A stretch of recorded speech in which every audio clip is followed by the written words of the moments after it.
you want me to turn that on so you can hear me? Does that help? I'm scared though. You know I might say something silly when I'm up here. Yeah, you guys are well familiar with that. I know, there is a mute button. I'll be turning it off here shortly, don't you worry. So, any word from the other two? I think I just heard the door. 30 seconds yet? Yeah, well, it's 5 o'clock on my, Is it? Okay. yeah. There's India.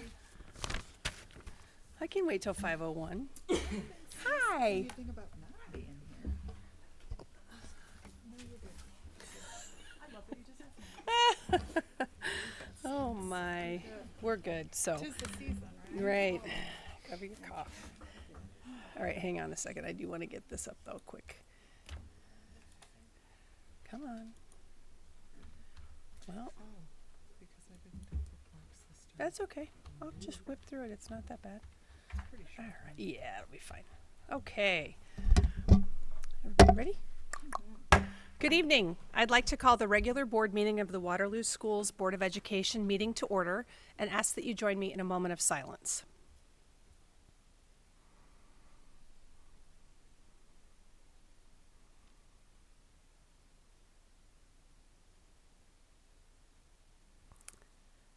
Thank you. And will you please rise for the Pledge of Allegiance? I pledge allegiance to the flag of the United States of America and to the republic for which it stands, one nation, under God, indivisible, with liberty and justice for all.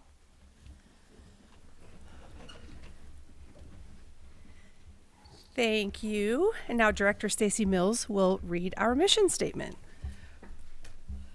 The Waterloo Schools community commits to a comprehensive system of education and support to assure that each and every student will graduate prepared for college, career, and citizenship, as evidenced by continuing education, pursuing a career path, and contributing to a community. Thanks, Stacy. The first item on our agenda this evening is item A, and this is a board celebration, which is always super awesome. This is our Irving Elementary being named the healthiest school in Iowa, and it's not just for information only. We actually have a recommendation to approve, and that is that the Board of Education accepts and acknowledges with gratitude the $5,000 donation to Irving Elementary presented by the Healthiest State Initiative. Can I get that motion? Thank you. And a second? Second. Excellent. And discussion. I'm going to bring Tara Thomas and the whole crew. I said already, Irving's in the house, but I did that before my mic was on, so.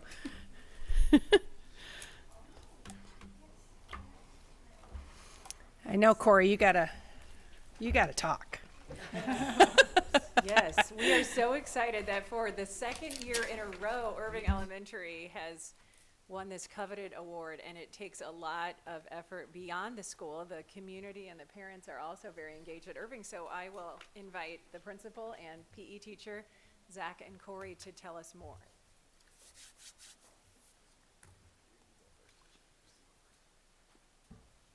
Hi, I'm Corey Arnsdorf. I'm the PE teacher at Irving Elementary. We are super excited that we won the award for the second year in a row, which is pretty amazing. We have done many great things. We have done all these different wellness programs that we're really proud of.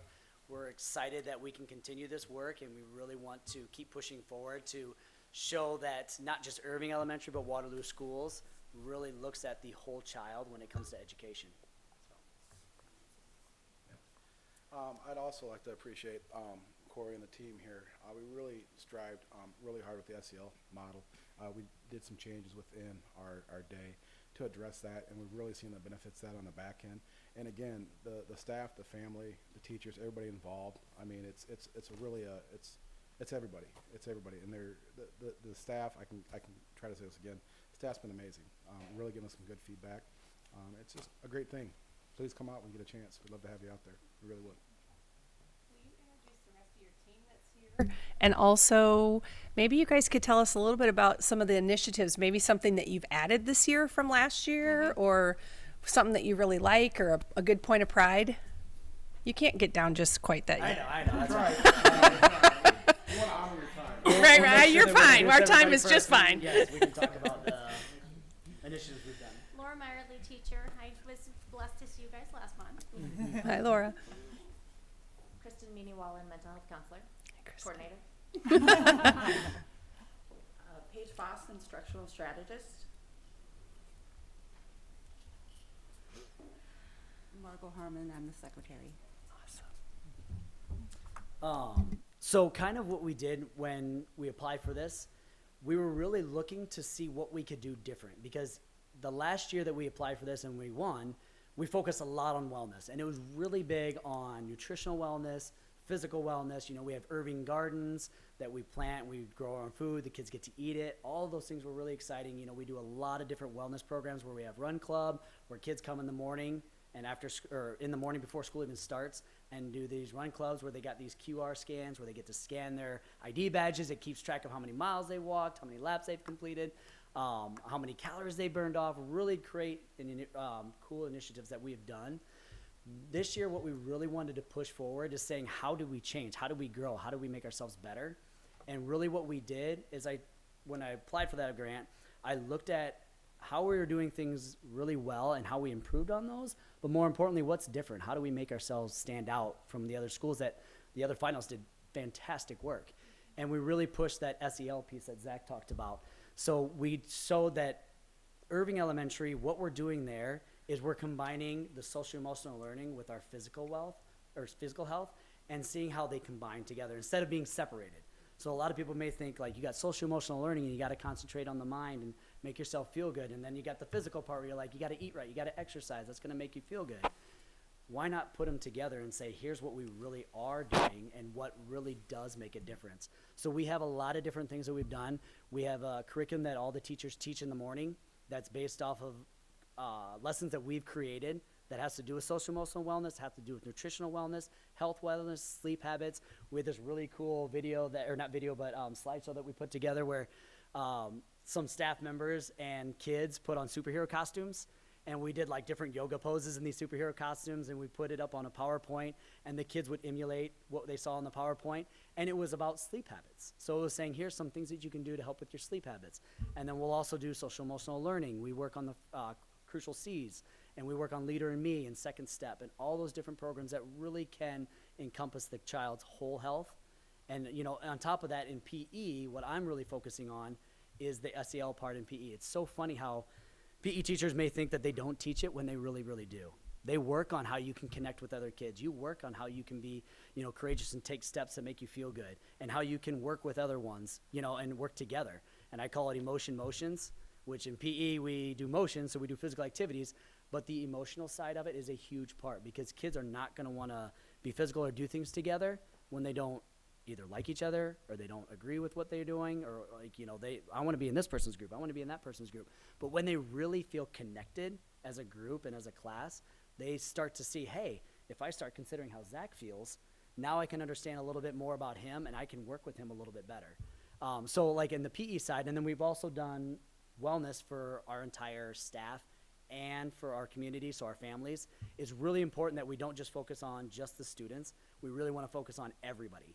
And a big part of that is us staff wellness. We need to take care of our own wellness as well. We brought family nights in, which we had one of our biggest family nights, I think, in Irving history, where we did a School of Dreams activity, where there was different stations that the kids went to and the parents went to and the families went to, staff members, where they got to go to a physical station where they did some fun physical movements. There was a yoga station where one of our play therapist interns came in and did these really cool yoga activities with the staff or with the kids and with family members, you know, and then we did like a family fun night where the kids could learn and the parents could learn how to do things at home that really do connect them. So it's not just the physical part, it's not just the mental part, it's a combination of everything together that really made us stand out in front of everybody else and made us different. So, sorry, I just So, Keep- how many years have you applied for this grant? just two. Just two, and got them both. And they Okay, won very both good. times. We're just gonna, next 10 years, you might as well put everything elementary. Right, nice, okay. Congrats. So what do you do with the child that is hesitant to engage? I'm sorry, can you say that again? What do you do with a child that's hesitant to engage in this initially? It really It really depends on what the child's showing us. So the one thing that we really try to go down to the individual. What is he showing us? Are they coming in? Are they sad? Are they hungry? What are they showing us? And then once we figure out the root cause of it, then it's easy to figure out what we need to do to give that kid that success that they need.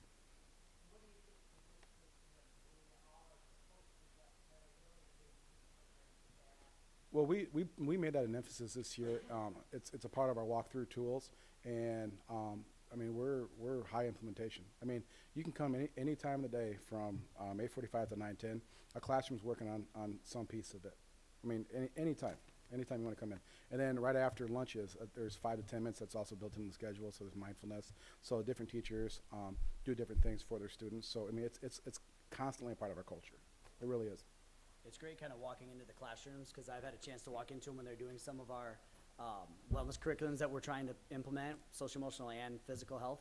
And it's really cool because when you go into those classrooms, you'll see like the sleep yoga, I saw every single kid engaged.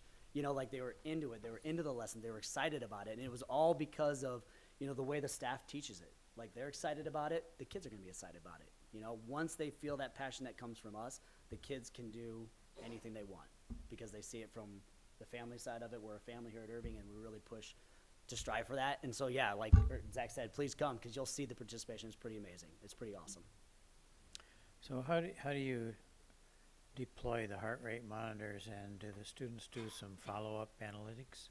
Yeah, that's a great question. So we got from the grant we won last year, we purchased new heart rate monitors, which are color-coded, which is really neat because the heart rate monitors we had from the previous years, I had to walk around with an iPad showing the kids their heart rate while they're trying to do an activity instead of them because their heart rate monitor didn't show that. And there's really cool, another program I want to mention that we're doing at Irving too. But with that physical part, like in PE, they'll have a heart rate monitor on and it is color coded with LED lights. So they'll know where they're at. And so they learn about their 3 heart rate zones, which is low impact, or easy, which is blue. They'll get the yellow, which is the moderate, and, you know, kind of jogging. They'll learn what activities will get them in that. And then they have the red, which is vigorous, which is really hard exercises. They're really putting and I let them know too that it's important to know that not every, like they used to think, oh my God, I gotta get in red. I'm just, you know, like they really got into the activities and it was super great. But sometimes I couldn't get them to focus on like, hey, some activities need to be low. Some activities need to be, you know, like we're working on some like fine motor skills, or we're doing personal and social responsibility unit. We're working together. Some of those need to be low, some of them need to be here, and they'll learn what targeted zones they need to be in. So when they look at that heart rate monitor and they scan it in, I put it into the system. It says, here's exactly, I want you in vigorous for 5 minutes, I want you in moderate for 25 minutes, and I want you in blue or low impact for 15, 20 minutes. And I'll let them know, like that blue and low impact, that's important. You're learning from me what I'm teaching you, so I want you in that low impact one. And then we're also starting a self-regulation one, which is really exciting. We haven't really gotten into it too much. We've just started like a baseline, but we're working on with kids who can't self-regulate themselves. And we're gonna use these heart rate monitors, and we've contacted the company, and they're really excited about working with us with it. And they're learning how to self-regulate themselves. Once we have the program developed, we're hoping that they can look at these heart rate monitors, or we're gonna get these chest strap ones that vibrate, that these kids will learn when they start to get amped up, or we want the kid that's gonna throw the chair, he's gonna run out of the classroom. He can learn techniques, or she can learn techniques that'll calm them before they get to that point. So they're in the classroom more, they're learning more, and they're not going to refocus. They're not running out of the classroom. So it's pretty exciting. The heart rate monitors have so many exciting areas that we can go to. And this company that I work with, they're fantastic. I have met the owner and one of their main reps that I work with. Phenomenal people to work with, and I'm excited to see where we can go with them because they're really excited about working with us. So they just wear these during the PE portion? They just wear these during the PE portion, and then the self-regulation program that Chris and I are working on, those kids wear them all day long so we can monitor their progress from when they come into school and when they leave at the end of the day.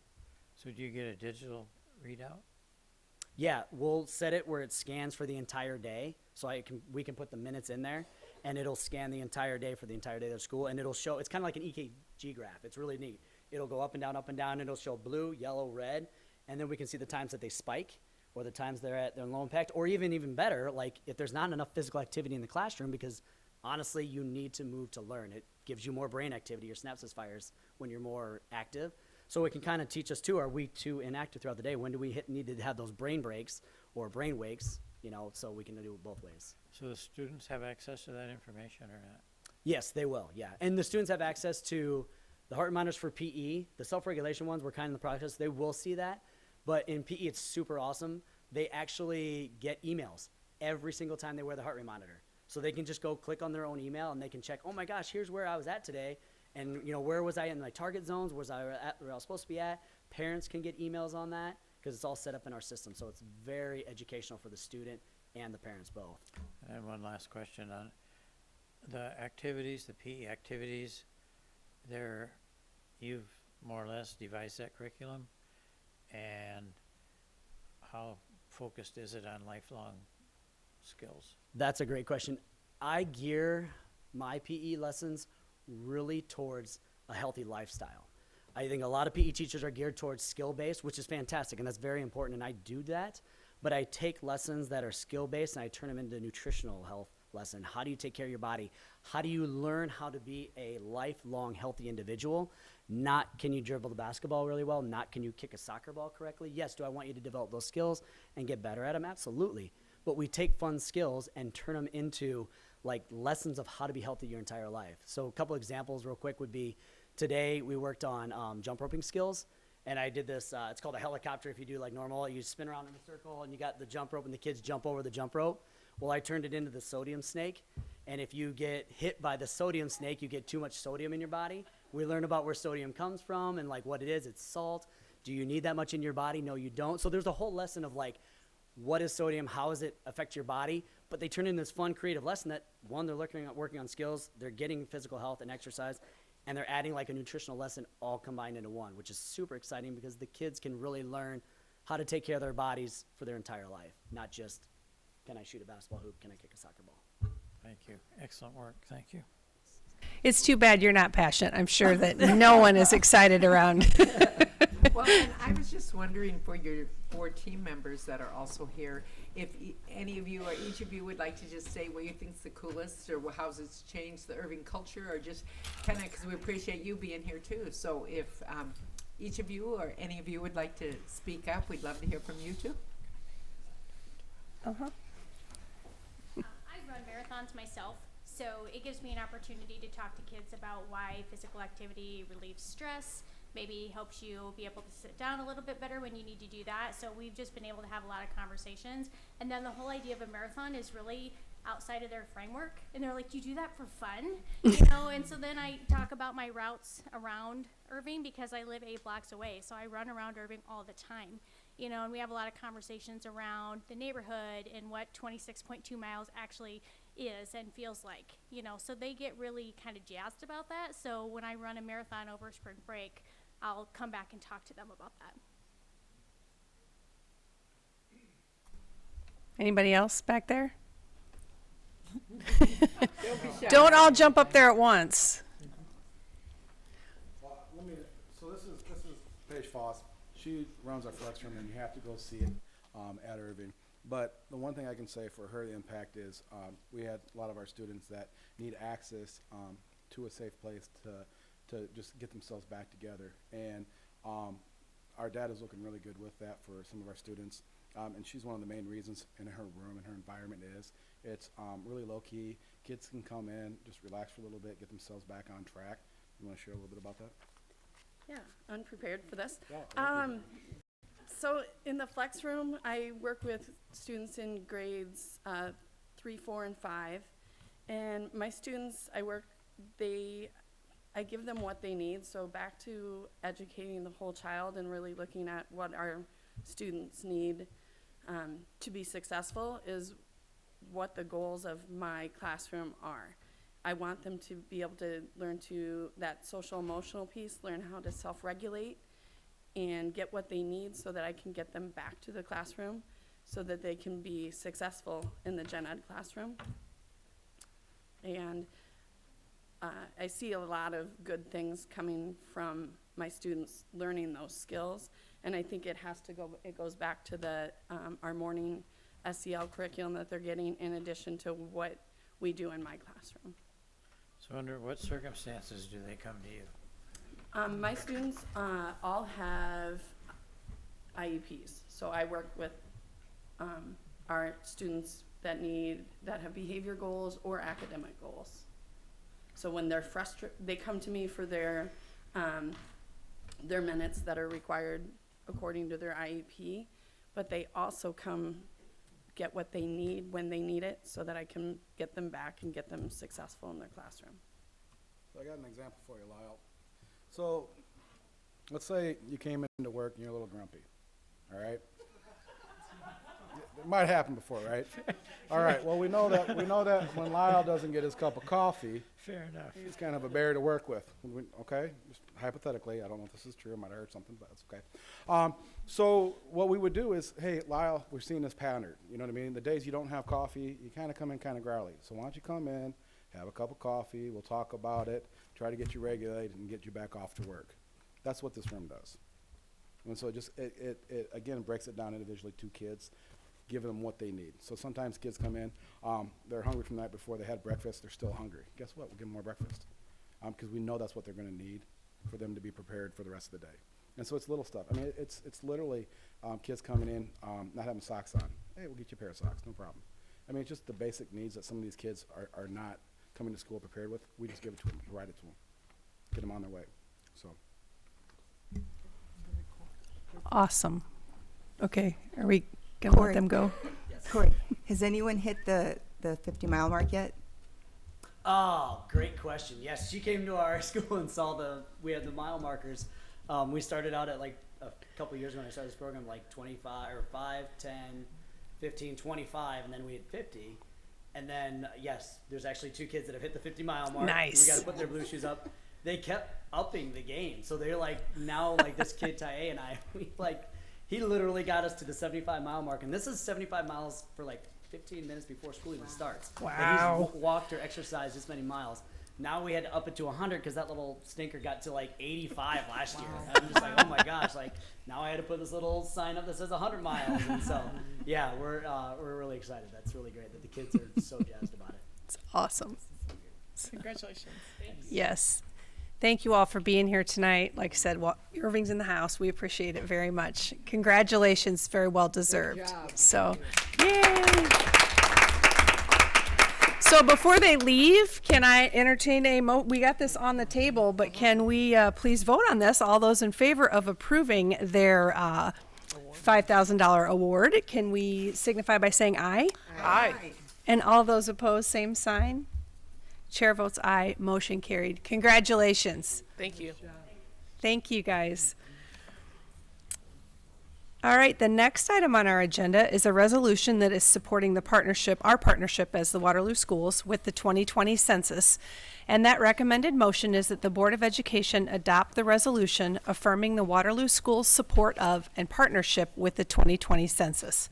So moved. Thank you, Sue. And a second? Second. Thank you. And discussion. And Tara, if you don't mind, before you start, for our viewers who don't have the resolution in front of them, I was just going to read the 4 little bullet points that talk about what we as the Board of Education are pledging this evening. Is that okay if I do that? All right. So this resolution that we're doing tonight is that the Board of Education is pledging to inform our families, staff, and other leaders within the community about the critical importance of a complete count and participation in the 2020 U.S. Census, to provide appropriate resources and support to assist in securing a complete count, to work in partnership with the U.S. Census Bureau as well as organizations focused on traditionally undercounted communities to explore other activities and maximize opportunities to ensure a complete count, and further recognize that every child and adult counts. So with that, I will turn it over to you and you can tell us a little bit more about this. Thank you. So this is just one step in many our district has taken to help stay engaged with the Census 2020 process. Last fall, I believe, we started meeting with the Blackhawk County Complete Count Committee. It's a long title.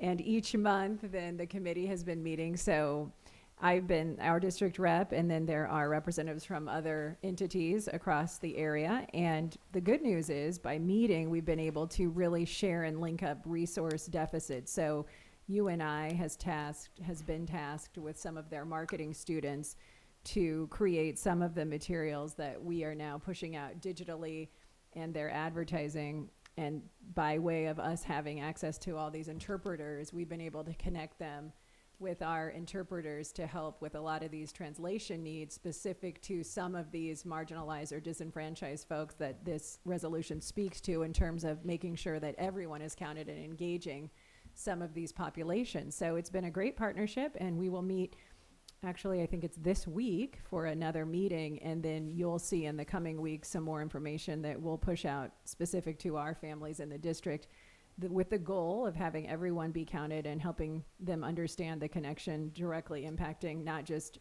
our count officially, but it's tied obviously to funding that comes back to all of our entities, from school districts to municipalities. So it's a good collaborative process, and thank you to the board on behalf of the committee for putting your official stamp on it with this resolution. And I should note, I've looked at the timeline. I believe that the first mailing of census information will be going out in the next few days. I think it'll be in mailboxes by the 16th, so a week from today. So, And Lyle, do I'm we sorry. send anything home from school with students in some of these populations? At this time, we're going to do so just electronically, but they do have some plans to connect through organizations like Embark. And I know that there have been word of mouth efforts going on. So where a lot of that touch point will really happen will be the people that are feet on the street going out, the census takers, so to speak. So hopefully in these meetings, we'll be able to get feedback. And if there's some missing pieces, we might be able to help them better connect with some of these families. Thank you. So what's the normal situation of a person that isn't counted? Distrust of sharing personal information has been highlighted as a concern, and sometimes lack of understanding around why this information is even being gathered, or not being aware of every member of a household that's living in a particular address. So if someone stops by and misses connecting with an individual who lives in that residence, there may not be the follow-up to actually get every member of that household accurately counted. And how do they keep from double counting?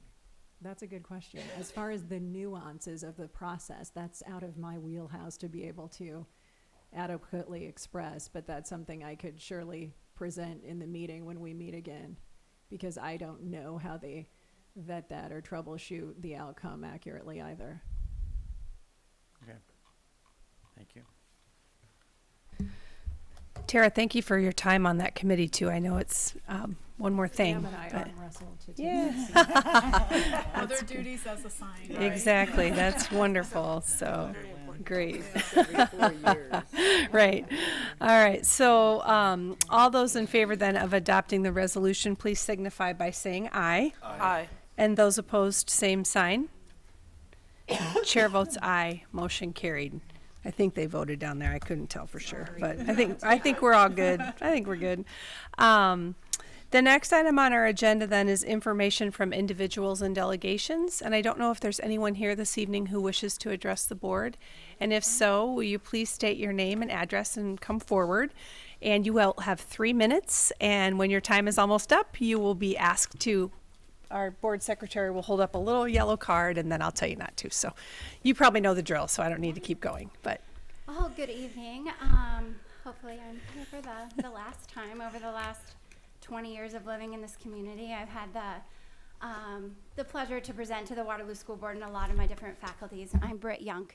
I'm a mother in the school district, a teacher, and a spouse of another employee. So many of you might not be aware, we are leaving the Waterloo community after 20 years here, and my husband and I have a combined 22 years, I think, in the district. So I wanted to start by saying thank you. My own children, my 3 sons at West now, a 10th grader and 2 5th graders, have received a phenomenal education, and at their new school they were very impressed by what they had received from Waterloo.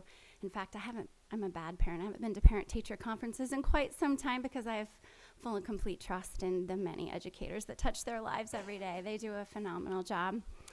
I'm here because what keeps me up at night as someone that's going to leave the district is what I call my babies, the people that I have helped raise as a teacher and a coach in the district. And I just wanted to just kind of draw your attention to what I feel is an issue, and that is the severe amount of trauma and mental health that our young students do face in their daily lives. And my hope that we can continue to build more bridges with our educators and get them more training in order to help deal with that trauma. I myself have suffered from, I think, what they describe as compassion fatigue or like trauma transfer. I think within my first 4 months of coming back to education in 2014, I had to help a young student after his father was murdered and, go with him to this funeral. And I think that a lot of students, teachers, and future educators aren't prepared for what to say and what to do and how to handle that transfer to themselves. And we carry a lot of things home every night that are going on in our students' lives. I just was texting my counselor about another issue as I sat in my car outside the building today.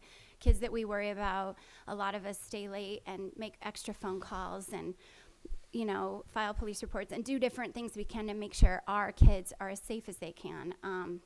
One of my former principals told me that we have to always put Maslow before Bloom, and I think you'd be surprised how many times we are just crushing it to make sure those basic needs are met and the safety of our kids is at paramount. And I do think we all do a phenomenal job. But what I worry about is making sure that our educators who also go home and spend so much time worrying, get the help they need themselves in order to make sure that they are always coming back to work energized and can help address these issues. I think that as someone who tried to be an advocate and cheerleader to my teammates, I worry about them when I go. I worry about our kids when I go. And I feel like we do a lot of great things, and we're investing in a lot of things that are going to help our kids' futures. My son's pre-IB classes, for example, are just phenomenal. But I think we also need to make sure we are investing the time into the things that are the barriers to that achievement as well. So I'd like to say thank you as a mom, and thank you for your time, but also just add that to your plate. If you could wave a magic wand and change something, what would you change? Lyle, you're always the one who tries to get me. Still remember the first time back when Dr. Jones was here, that was you. I'm glad I didn't say my piece. I think that's a precarious question. A magic wand for what? For this particular problem? Yeah, I'm thinking of what additional resources or go-to person or structurally what could be added. I would say I had a level 3 student teacher in my classroom last week, so that's right before they're going to do their practicum, right? And she got to experience me, doing the whole gamut of emotions, like planning instruction, formative assessments, ISAS preparation. Like, I felt like she got a really great snapshot of it, but she saw me have to have some deal with some traumatic situations with students, and I think she was surprised how many hours in a day that takes up if you want to care about your students and not just try to ignore that and only focus on test scores, right?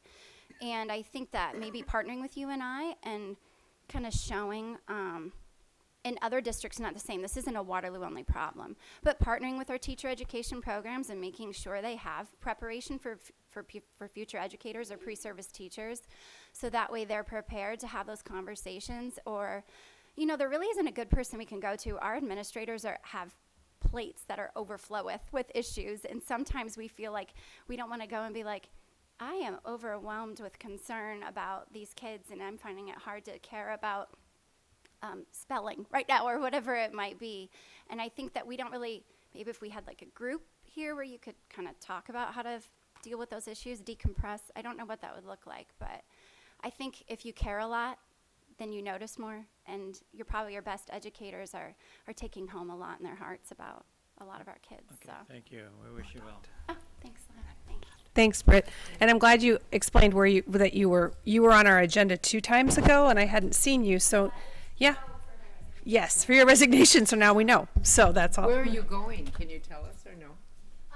We inherited my family's Century Farm in Perry, Iowa, and I'll be, so we'll just be moving there. Moving there.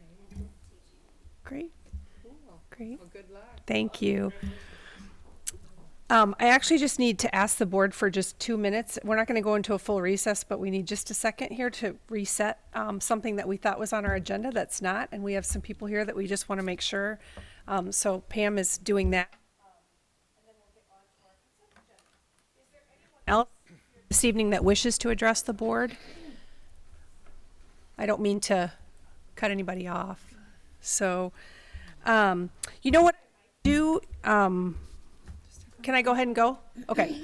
So we're going to move on to our consent agenda this evening, which consists of the following 5 items: the minutes of the February 24th, 2020 regular board meeting, personnel appointments and adjustments, which are item D, bills due and payable and bills paid between board meetings, which is item E, a donation from the R.J. McElroy Trust, which is item F, and setting the date of the public hearing for the Lowell Elementary construction project, which is item G. And so I would ask, are there any items that members wish to have removed from the consent agenda? D, please. D as in dog. As in dog. Okey-doke. F as in fox. And F as in fox. All right, then can I get a motion to place items C, E, and G on the table, please? So moved. And a second? Second. That was you, India, wasn't it? Yes. I'm taking notes for Pam, so, Okay. okay, Sue and India. And all those in favor then of approving those 3 items, please signify by saying aye. Aye. Those opposed, same sign. Chair votes aye, motion carried. That takes us to the personnel appointments and adjustments, which is item D, and that is on page 9. And the recommended motion is that the Board of Education approve, I have to get to it really quick, there we go, approve the personnel items as listed. Thanks, Jesse. And a second? Second. Okay. And discussion. India? Yeah, I just had, excuse me, I just Yeah. had a quick question about, could you explain to me what FMLA block means? What's the block? Could you? It was the first time I've seen that before. For a reason. Okay, this was the It's just a consent. specific period of time. So we don't put those specific dates in there. Oh, okay. But it's just a specific period of time. Okay, thank you. Kingsley, I just have to say, when you look at this today, it makes me very happy. There's lots and lots of good additions that make my heart happy. I'll take credit for everything then. But this is Sue. I don't have to say that on this. I'm actually not sure what Director Mills is talking about. I was just joking, but yeah. What was your question? No, my question is, it does seem probably 90% of the hires or replacing of is special needs. And I know that's pretty consistent, but is there, I know we're working on things to try to resolve it a bit, but what can we do to help our special needs paras, I guess? Yeah, I'll be brief because I'm going to put some things in your weekly update. I missed it for this last time, but for next time, just around our onboarding process, there's been some questions and some concerns as far as the actual job that people are walking into. And so because of that, we've had some conversations, at least initially, just with the group up here about how can we coach and prepare our folks better. And so that will come to you here in the next weekly update around that. Because, I mean, even just amongst the buildings, you know, like best practices, what works in one building or what, you know, it just seems like, like she was saying too, the strengths in the collaboration of, you know, I had a bad day and this is what happened with this student, and it might, somebody at another school might have solved that and could help this person, so, thank you. So what's the process? Is a district hire and then assign to schools, or do the schools hire? Schools hire. I was just happy because of the addition of all those paras that I've been looking for. Oh, no, definitely. So.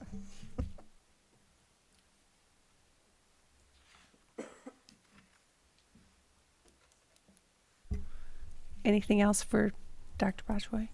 I'm just wondering if it's a little unusual to a certified teacher this far, mid-year, having to replace and hire a new teacher? So one of the strategies that I try to employ was when we have that opening, sometimes mid-year, if we can get somebody in right away, we just want to, I was going to say jump on that candidate, but I was trying to think of a different phrase, but just hire that candidate immediately. And so that's what happened here. And you're going to see a number of hires come to you even now from that standpoint. Like when we see an exciting hire, we want to hire them right away instead of waiting just to get the best in. All right, anything further? Then all those in favor of approving the personnel appointments and adjustments, please signify by saying aye. Aye. And those opposed, same sign. Chair votes aye, motion carried. That takes us to item F, which is the donation from the R.J. McElroy Trust, and the recommended motion is that the Board of Education accepts with gratitude this donation in the amount of $3,900 from the R.J. McElroy Trust for the 2019-2020 Youth Emergency Fund as presented. So moved. Thanks, Jesse. And a second? Second. Thanks, India. And discussion? Well, since I'm the newbie, I guess I didn't know what this was. Is this something that happens every year, or how does this baby work? I can answer that one. So through the generous donations from McElroy Trust, they have established an emergency fund for every single building, and so they usually keep it around a certain amount, and the buildings can really use that for discretionary money. So I can speak for my time. Most people know that when I came to Waterloo, I was the principal at Bunger, and so at that time, somebody said, "Hey, we have this money, this discretionary money to use as we need." So there might be a student who is really struggling with a pair of shoes for basketball. We can go into this money when we really see, or a pair of glasses. Of course, now we have some other avenues for those, but just really things that really make a child's life easier, make them better able to learn. So we can do a variety of things. And, Shanley, with her employment with McElroy Trust, is there anything you would add to this? I guess the only other thing I would say is that not only is it for emergencies, but in the last few years, I think the trustees really chose to use the word opportunity because there might be an enrichment camp or something that was happening that a student really needed to get to but couldn't. And so that's why the word opportunity was added to this as well.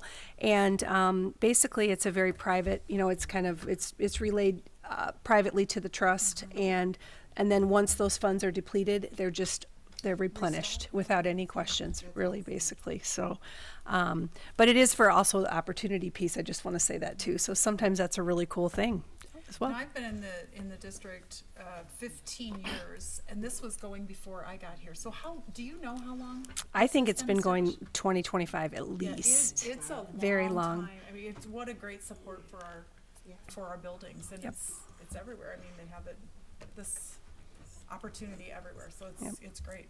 And the entity of it has been even. I mean, I got a scholarship from the McElroy Trust to go to school way back in boondocks ago. Well, and it really is it is unsung because it's for deserving young people. They really don't want it to be, they don't want to shine a light on the trust at all about it. They really just want to make sure that there are no barriers for students to, kids have what they need. Yep. And I will say that Waterloo is not the only school that is a beneficiary. The schools in Blackhawk County, they're the Catholic schools as well as Cedar Falls does participate as well. So it's amazing. It's really, I'll tell the trustees thank you. I am not one of them, so but I do work for them, so I will be abstaining from this vote. So but is there anything else about it? I think there'll be another one before you by the end of the year is my guess. So then all those in favor of approving the donation of $3,900 from the R.J. McElroy Trust, please signify by saying aye. Aye. And those opposed, same sign. And the chair abstains. Thank you, and I'll pass along your wishes, or your thanks. So, not wishes. All right, well, that concludes our action items for this evening, so I will turn it over to Dr. Lindeman for her superintendent's report. Absolutely. Absolutely. Well, and I want to, just a couple things. I actually am going to give Dr. Mohorn just a moment in a little bit to talk a little bit about ISASP and just any final words of wisdom as we near our start date for that. So actually, do you want to say comments first, or do you want me to go into coronavirus? Which one? Before or after? ISAS is much, yeah. We thought that was a heavy topic, but it is not as heavy as so I just wanted to make just a couple comments. Board, I've been trying to keep you aware of some of the efforts that we are doing. We are monitoring closely and furiously the developments within coronavirus. And so we have been sending things out to our staff. We just had something that went out today, and we met again this afternoon for another hour to kind of talk through our plans and making sure that we are ready.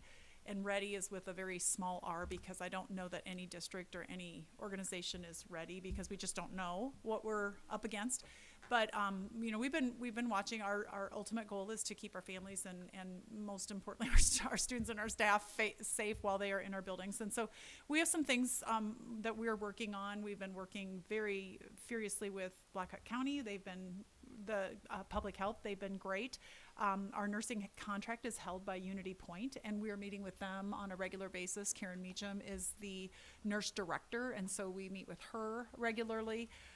We're getting a lot of guidance from the State Department of Public Health, but are also starting to work a little bit with the academic advisory council, I guess, at the Department of Ed, trying to ask them questions. We're starting to get a lot of questions about, as I suppose they're coming, well, I know they're coming from, as other districts in the nation are looking at distance learning, and we're not there yet. So, but we are, we're just really trying to be informed and wise about what we're doing. So we are doing a lot behind the scenes, and we're gonna keep our public and our staff and students advised as well as we can. So I wanted to maybe just instill a little bit of confidence in the fact that we are really, really monitoring that on a very, very close basis and very frequent basis. So I'm going to do one more, Steph, and then I'll let you talk.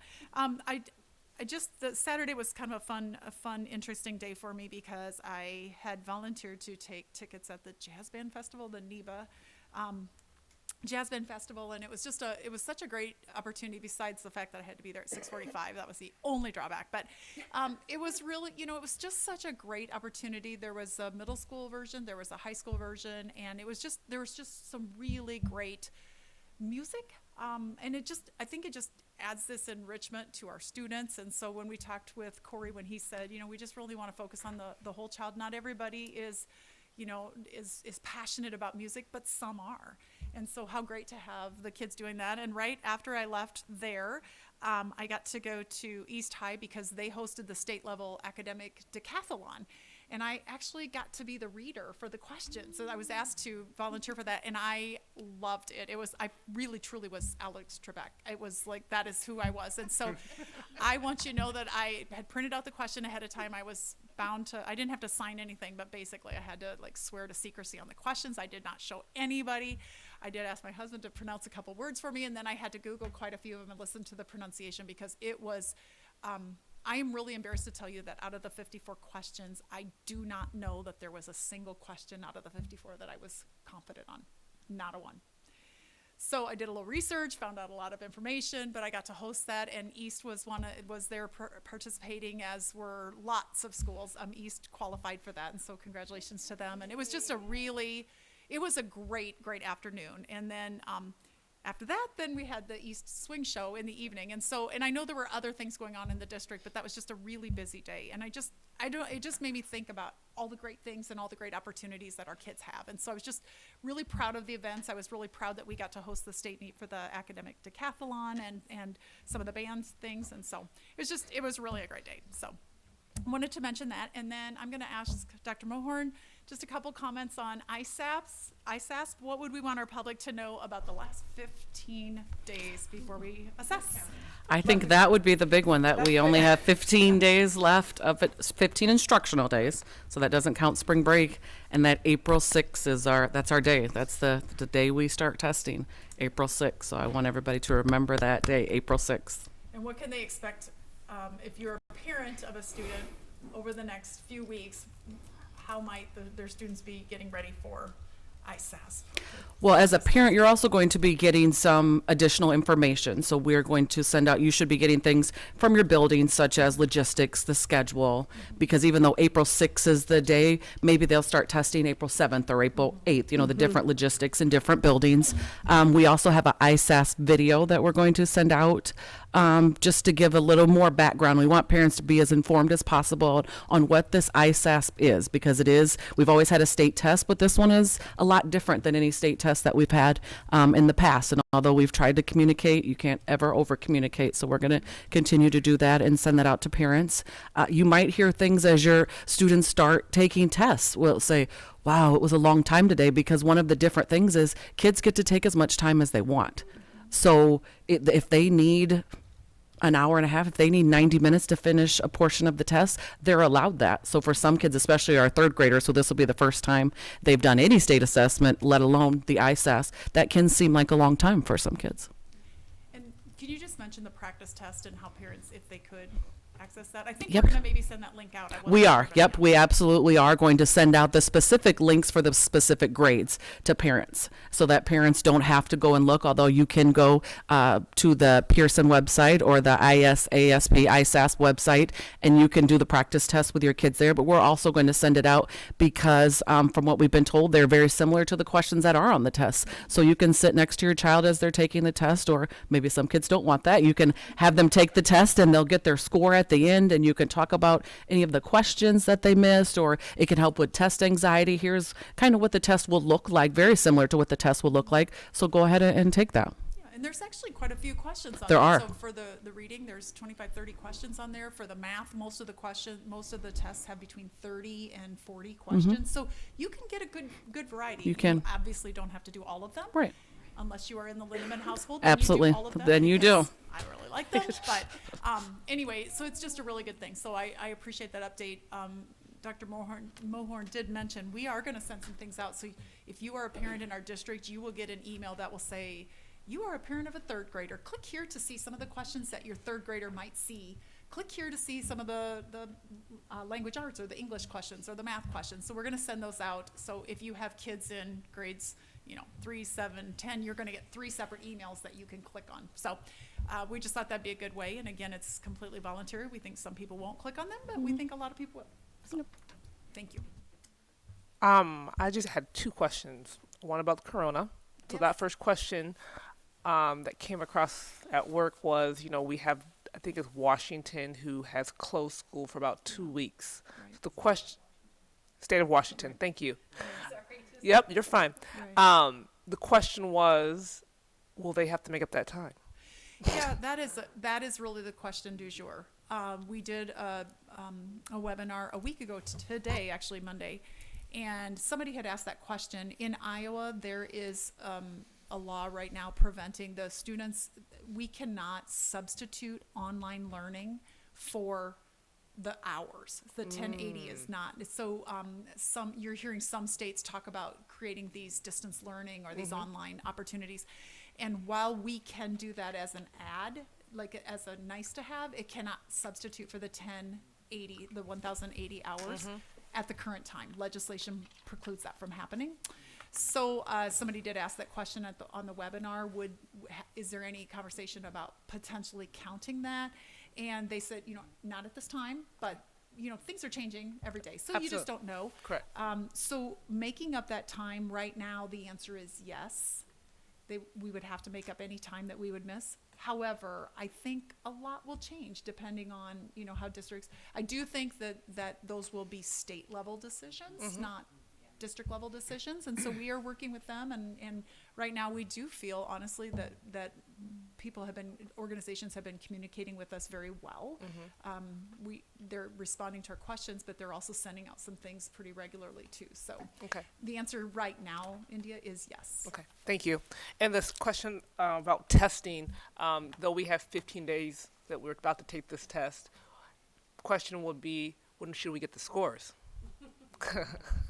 That is the magic question. So we have been told that we should get the scores on or around June 1st. Oh, wow. This year. Much Much before Wow, November. wow, wow. Yep. Okay. Yep. Okay. Sounds good. And will parents get individual Oh, sheets absolutely. for Yep. families? Just like just like last year. Just won't be November, hopefully. Okay. When you get those individual Great. sheets. Thank you. Yep. That was it. Thanks. All right, anything further? All right, then I'm gonna start down here to my left with India. You already had some questions, but That was keep it. going. I thought that was my time. Okay. Oh, no, you're fine. Okay, Jesse, then hit it up. Just a note, I see in ours here, change, see Rice Film Festival is gonna be at UNI Dome this year. I assume March. partly through the remodel at the Five Sullivan Brothers, unless they're looking to expand that, but anybody going to that, anybody missed that, it is relocated this year. Good And note. isn't that where it began? It isn't. No, I- not originally? It's Okay. always been in the convention center, yep. Five Sullivan. Five Yep. Sullivans. Sorry. Well, I too attended the East Side Variety Show and talk about some talent. That was just excellent.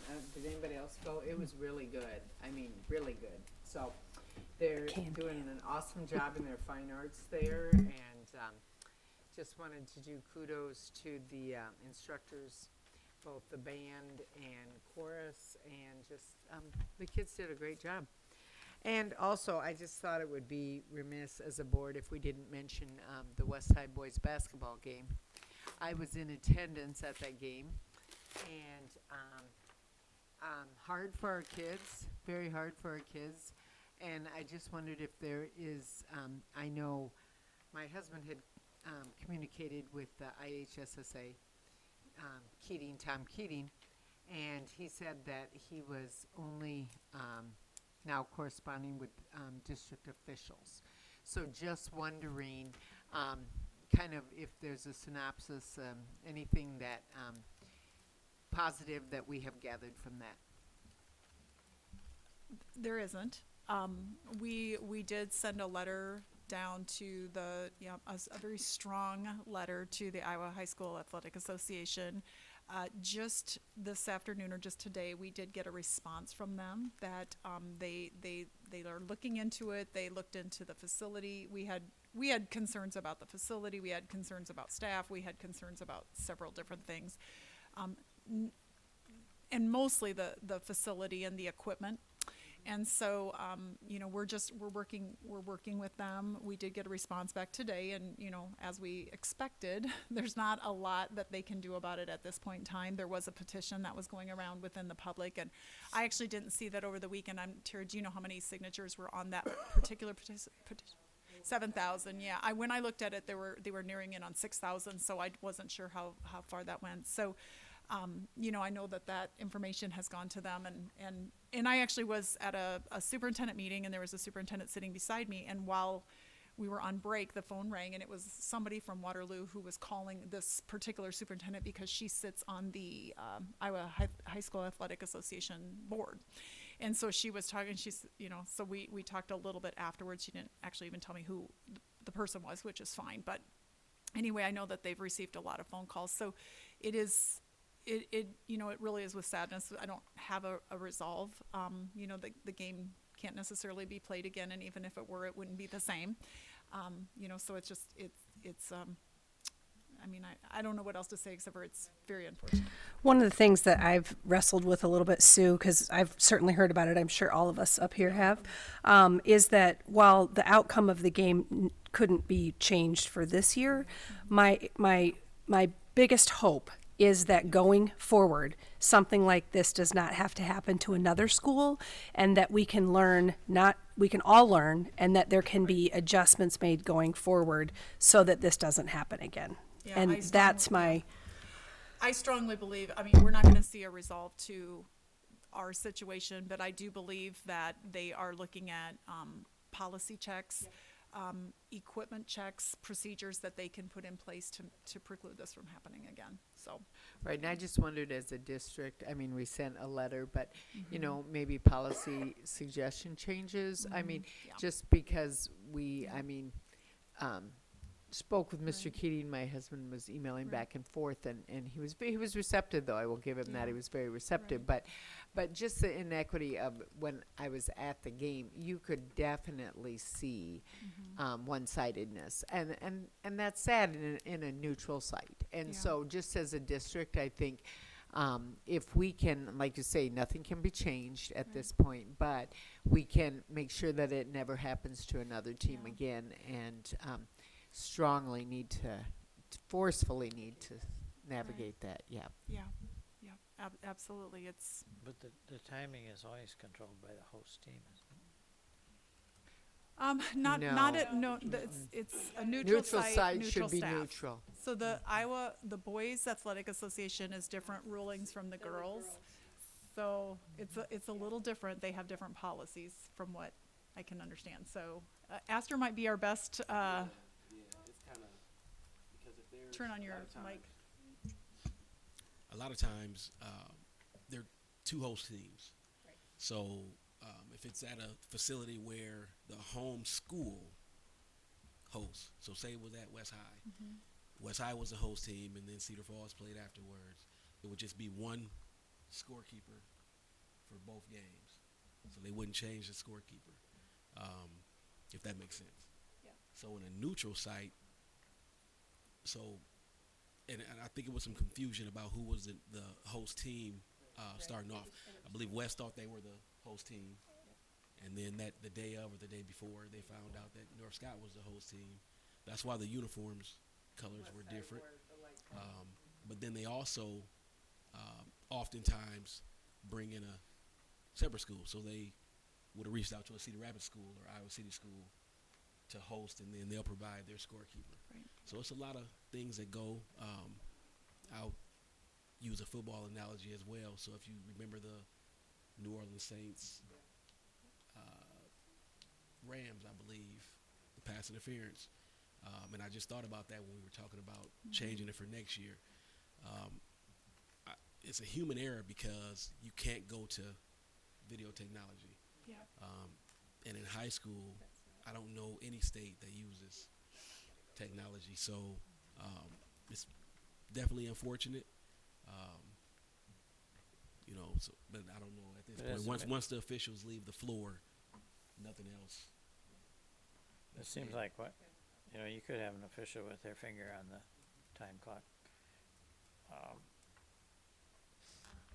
Absolutely. So if Iowa ever does go to a shot clock, you'll notice a pack on the official that controls the clock. And in that particular facility, because I was at the game as well, the timing was in the corners, the four corners. Mm-hmm. Yeah, there was a clock behind. And then the shot clock was actually used for time as well. So they had time on both of the backboards. Yep. And then in the four corners, just giving a little official insight on it, the official that called the shot good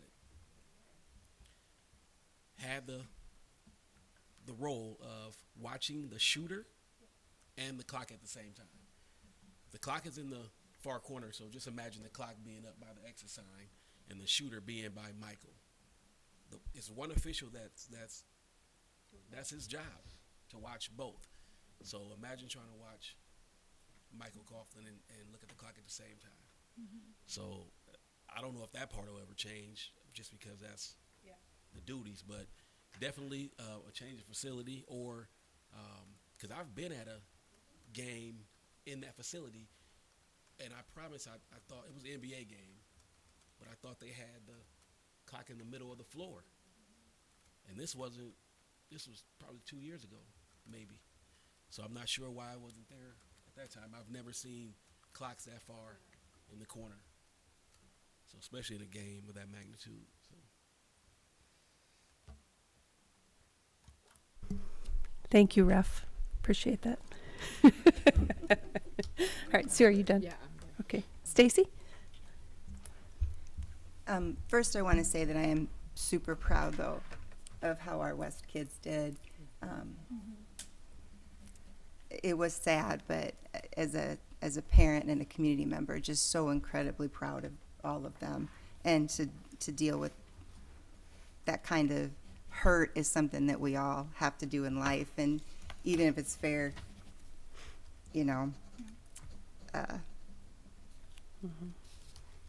finding ways to go forward is the best way to do it. I was also going to say that when I was in academic decathlon, we called ourselves Acadorks, so I'll have to ask East if they I still did do not it. hear that phrase at all on Saturday, but it's cute. Yeah. Oh, That could oh work. no, we embrace That's that. cute. So over the last couple weeks, I've had the honor of visiting 3 schools. So thank you to Zach Zimmerman at Irving and Sheena Kennedy at Carver and Andy Meehy at West High and all their staff and students. I felt so welcome, and more importantly, I felt like I learned so much. Everyone was very open, and I think Zach kept me there about 4.5 hours. So it was wonderful. I'm trying to assimilate it all and find ways that I can be helpful to them. They kept asking, well, what would you like to know? And it's, what do you want me to know? So I really enjoyed it. We have some amazing things happening in the Waterloo schools. I mean, amazing things. And I'm just really excited to get to continue doing that. Oh, and the safety officers at West, they call them the highlighters. One of them, his name was Michael, I believe, and he gave me the most thorough interview I've ever had in my entire life, asking me what my pedigree was, and it was wonderful. So, thank you. Thank you. Aster? I just want to comment real quick on the teacher that'll be leaving the district. I believe her name was Brittany. Brittany. Okay. Britt Jones. And thank her. I appreciate her insight, being a product of the district. Like to say I'm pretty active in the community, and now that I sit on the school board, I do really think that we need to dig deep to talk about it and focus on some of the things that she was mentioning earlier. And I just want to say I thank her for doing that, and then going forward, hopefully we can find a way to address some of the things that she was discussing. So. And Lyle? Just want to mention the West Side girls had a very successful season Yep. as well. Couldn't have been more proud of those girls And I was just down there. wondering, do we keep absence due to illness? Do we know what our normal absence from illness is, or just total? Yeah, I think I think it's marked in there as AU ill, right? Yeah, no, we do track it. It's a code, yep. I'm just wondering, due to all the focus on the coronavirus, it could work either way. It could decrease attendance due to self-isolation or staying home if you have some symptoms, but it also could increase attendance if everybody followed cover your cough and wash your hands.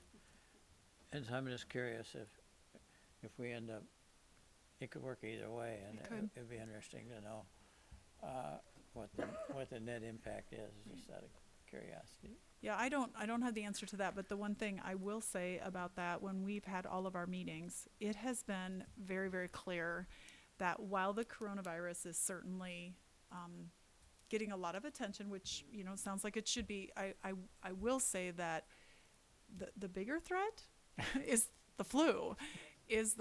And so we have a lot of flu, we have a lot of things going on.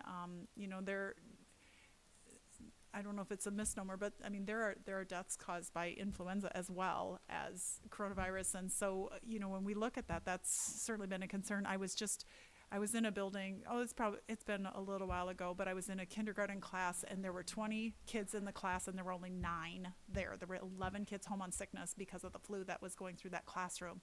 So we do have some bouts of flu. There is I believe it's state law, or maybe it's procedure, but I think it's law that we have to call in anytime we have a 10% or more absence by building. So we do look at that to see if there's anything because of illness, due to illness, and we have not had any times when we've had to do that. But again, a lot of our buildings are 500 people, so if we're missing 50 because of illness, that's 10%. We have to call that in. So we do track that, and we do follow those procedures. We have to do that. But yeah, you're right. We've been doing some things to try to make sure that we're fighting the germs, washing hands, really, that's what we kept hearing. The flu is the bigger issue. Wash your hands, wash your hands, wash your hands, wash your hands. And so, that's what we're trying to do. So wash your hands. So wash your hands. Is what she's trying to say. So at least 10 times a day for 20 seconds at least. So the only thing I have tonight is that I would like to thank our public for the trust that they have in us, and that last Tuesday we had a revenue purpose statement on the ballot and it passed very highly. It passed by over, I think it was 88%.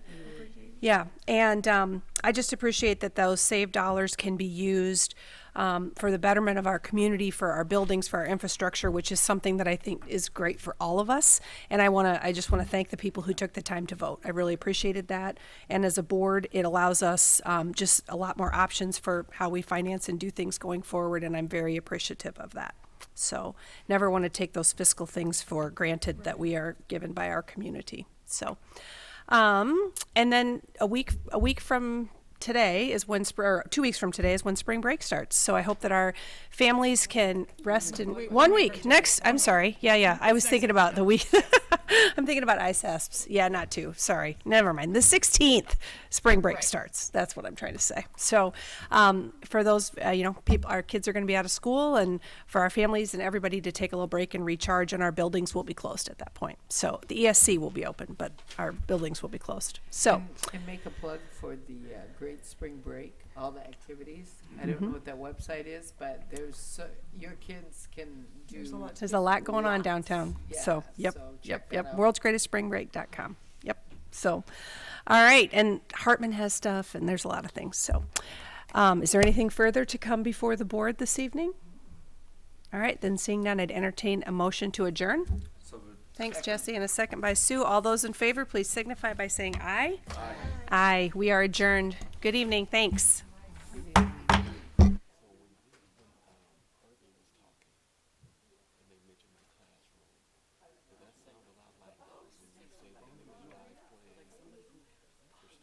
Yeah. So when they mentioned that, that's what I was thinking about. Yeah.